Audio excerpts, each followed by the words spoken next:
Dozens of American World War II veterans have gathered in Hawaii for the 80th remembrance ceremony of the bombing of Pearl Harbor.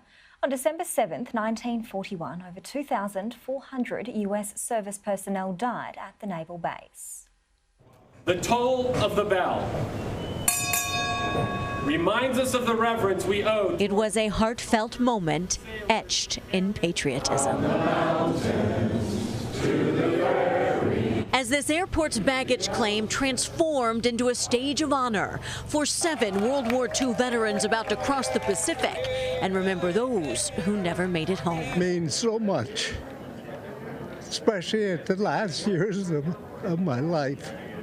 It's just so important. Bryce Jordan was a pilot in the U.S. Army Air Corps. At 97, he is one of dozens of World War II veterans making the trip to Hawaii this weekend for the 80th remembrance ceremony of the bombing of Pearl Harbor. I think it's wonderful that us old veterans get a chance to do that. After 80 years, most making the trip weren't in service when the bombing took place.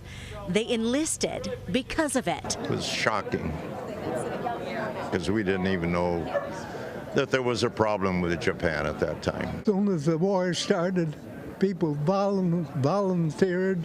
Everyone was ready to go. It was December 7th, 1941. 2,403 service members and civilians died that day. The USS Arizona and the USS Utah sank in the harbor and entombed hundreds of sailors still buried there today. My wife's cousin was on the Arizona, so he's on that plaque on the ship. A sacrifice that isn't lost on these veterans, for service was all they knew.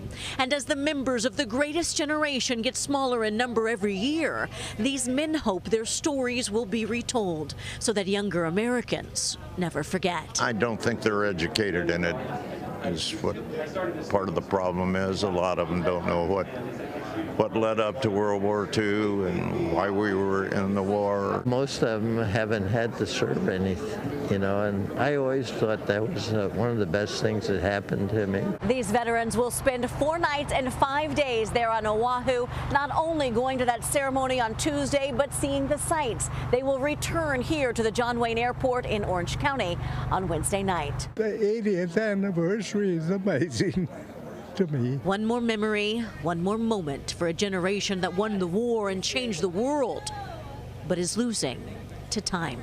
Called it the greatest generation. We went from knowing nothing to knowing so much.